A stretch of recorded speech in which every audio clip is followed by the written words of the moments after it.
अच्छा नाउ परिजात के बाद जैसे आपने कहा कि Gunjal and we got the other team members of Gunjal as well, अभी आपसे उनकी भी मुलाकात कराएंगे.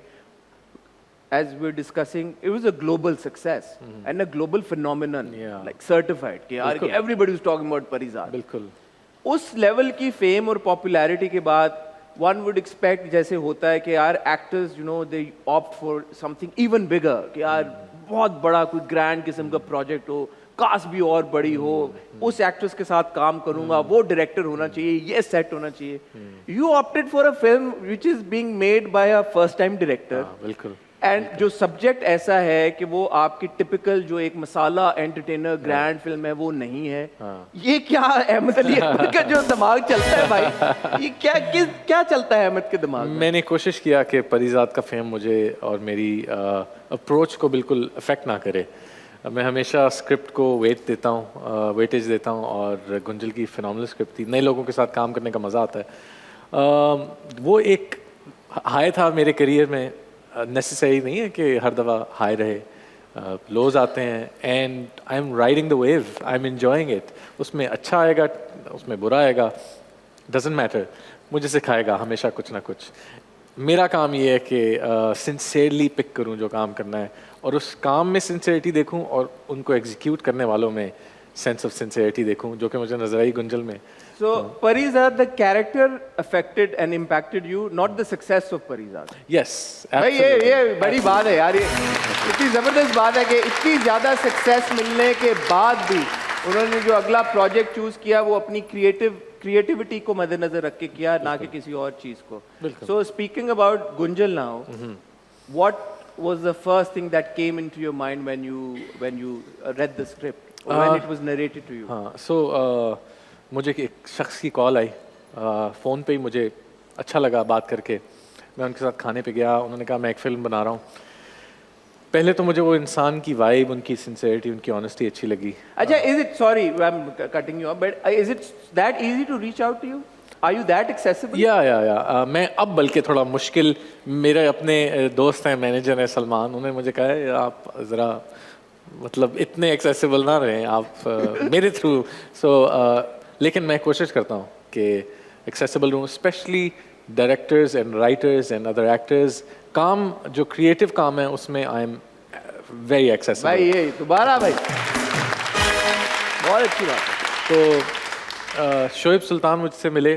उन्होंने कहा मैं एक फ़िल्म बनाने जा रहा हूँ और वो इंस्पायर्ड है इकबाल मसीह की कहानी से, जो हमारे एक हीरो हैं, ग्लोबली रिनाउंड. उन्होंने बहुत अवार्ड्स जीते, उन्होंने बहुत एक्टिविज़म किया और एक कम उम्र में वो चल बसे. वहीं से इंटरेस्ट डेवलप हो गया. लेकिन स्क्रिप्ट पढ़े बगैर मैं हाँ नहीं करता. कुछ महीने बाद उन्होंने कहा मैं आपसे स्क्रिप्ट शेयर करता हूँ. जब मैंने स्क्रिप्ट पढ़ी, it was powerful, it was very unique. बहुत डिफरेंट किस्म की टेक है on a story and character भी मुझे अच्छा लगा. 15 दिसंबर को रिलीज़ हो रही है. मैं चाहूँगा कि सब जाके देखें. एक थैंक यू. बेहतरीन कहानी है. लोग हमेशा शिकायत करते हैं कि किसी हीरो पे फिल्म बनाएं. हीरो पे फिल्म बनाई, कहते हैं कि एंटरटेनिंग होनी चाहिए. एंटरटेनिंग है. कहते हैं कि किसी ट्रू इवेंट्स पे होनी चाहिए. ट्रू इवेंट्स पे सब कुछ है इसमें. प्लस बेहतरीन कास्ट है और ऐसे कुछ बड़े अदाकार हैं जिनको आप बिल्कुल नए एवटार्स में देखेंगे. जैसे रेशम है, you will be thoroughly surprised. वो उन्होंने कितना बेहतरीन काम किया है. अहमद अली बट हैं, उनको भी आप बिल्कुल डिफरेंट एवटार में देखेंगे. और आमना इलियास, वो भी very picky, very choosy with the sort of work she does, and a phenomenal actress. तो वेरी लकी कि मैंने उनके साथ काम किया. फिर 2 चाइल्ड एक्टर्स, अरहम और मोहम्मद अली, जिन्होंने बहुत अच्छा काम किया है. और मुझे अच्छा लगता है जब बच्चों को अपॉर्चुनिटीज़ मिलती हैं ग्रो करने की किसी भी फील्ड में. So I am very lucky, very fortunate कि बड़ी अच्छी कास्ट, अच्छी फिल्म, अच्छी स्टोरी एंड बड़े अच्छे डायरेक्टर के साथ काम करने को मिला है.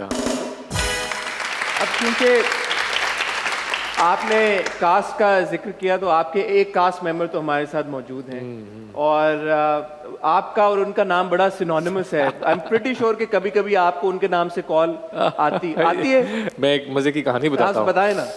मैं एक अवार्ड शो होस्ट करना था मैंने. तो मैंने हमारे दोस्त हैं मुनीब, उन्होंने कपड़े डिज़ाइन करने थे, उनको मुनीब नवाज उनको कॉल गई कि अहमद अली के कपड़े बना दें। उन्होंने कहा डन।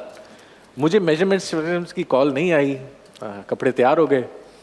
फिर मुझे मुनीब की कॉल आती है कि मैंने अहमद अली भट्ट के कपड़े बनाए हैं। मेरा ख्याल था उसकी बात हो रही है और कुछ ही दिन रह गए थे, like I have to work again, क्योंकि ये कन्फ्यूजन हो गई। फिर जब मैं उस अवार्ड पे गया तो मेरे माइक के ऊपर लिखा हुआ था अहमद अली भट्ट। तो मैं और अहमद अली भट्ट मेरे ख्याल है साथ साथ ही चलेंगे, सारी उम्र साथ साथ चलेंगे। और मैं ऑन दैट नोट इनवाइट करना चाहूँगा, भाई हमारे शो पे पहले भी आ चुके हैं, पाकिस्तान की जान है वो, इतना ज़बरदस्त होस्ट करते हैं, एक्टिंग बड़ी ज़बरदस्त करते हैं, और सबसे बढ़ के तो गप्पें ऐसी लगाते हैं कि बंदा जब उनके साथ बात करने बैठता है तो टाइम का अंदाज़ा ही नहीं रहता। इस फिल्म में आपको बहरहाल, जो मैंने जब ट्रेलर देखा तो मुझे लगा कि वो एक ऐसे रूप में नज़र आ रहे हैं कि मैं थोड़ा सा डरा। मैंने कहा भाई ये भट्ट साहब किस जोन में चले गए। तो उनसे पूछते हैं भाई कि इस फिल्म में उनका कैरेक्टर कैसा है। लेडीज एंड जेंटलमैन, दोबारा आपने जोर से तालियां बजानी है, बिकॉज हमें ज्वाइन करने जा रहे हैं Ahmad Ali Bhatt.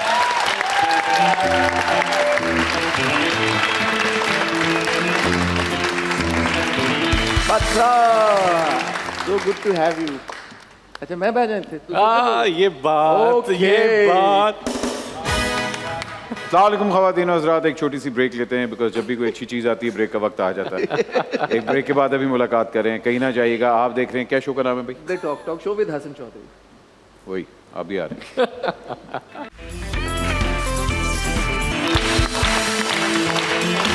Welcome back ladies and gentleman. भाई ये आज तो बड़ा जबरदस्त फ्रेम है, देखें अहमद अली अकबर, अहमद अली भट्ट एक फ्रेम में, तालियां भाई।